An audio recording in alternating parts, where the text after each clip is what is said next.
சுவாசித்தல். சுவாசித்தலில் உடல் வளர்சிதை மாற்றத்திற்கென ஆக்சிஜன் செல்களில் பயன்படுத்தப்படுகிறது.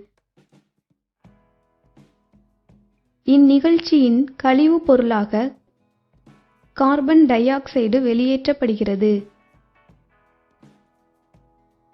இவ்வகையில் சுவாசித்தலின் முக்கிய பணியானது உடல் செல்களுக்கு தேவையான சக்தியை தோற்றுவித்தலாகும்.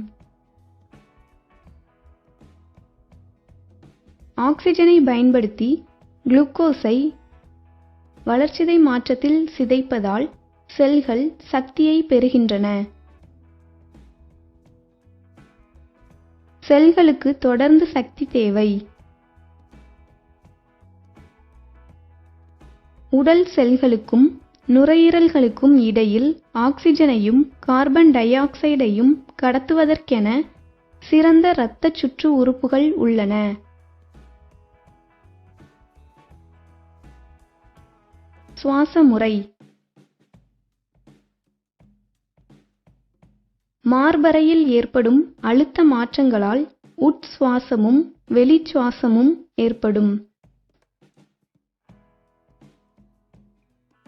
நமது மார்பறை அனைத்து பகுதிகளிலும் அடைக்கப்பட்ட காற்று புக இயலாத அறை.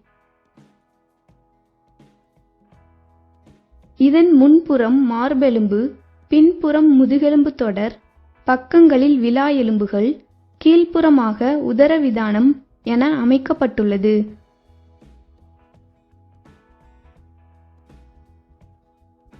விலா எலும்புகளிடையே வெளிப்புற, உட்புற விலா எலும்பிடை தசைகள் உள்ளன. இத்தசைகளின் இயக்கத்தால் மார்பறையின் கொள்ளளவை அதிகரிக்கவும் குறைக்கவும் இயலும். மார்பறையில் அடிப்பரப்பினை உதரவிதானம் மூடியுள்ளது. சுவாசித்தல் நிகழ்ச்சி மார்பறையை விரிவடையச் செய்வதாலும் குறுக்குவதாலும் நடைபெறும். உட்சுவாசம். இந்நிகழ்ச்சியில் புதிய காற்று நுரையீரல்களுக்கு உள்ளாக எடுத்துக்கொள்ளப்படுகிறது. இது ஓர் செயல்மிகு நிகழ்ச்சி. இந்நிகழ்ச்சியில் வெளிப்புற விலா எலும்பிடை தசைகள் உதரவிதானம் பங்கு பெறுகின்றன.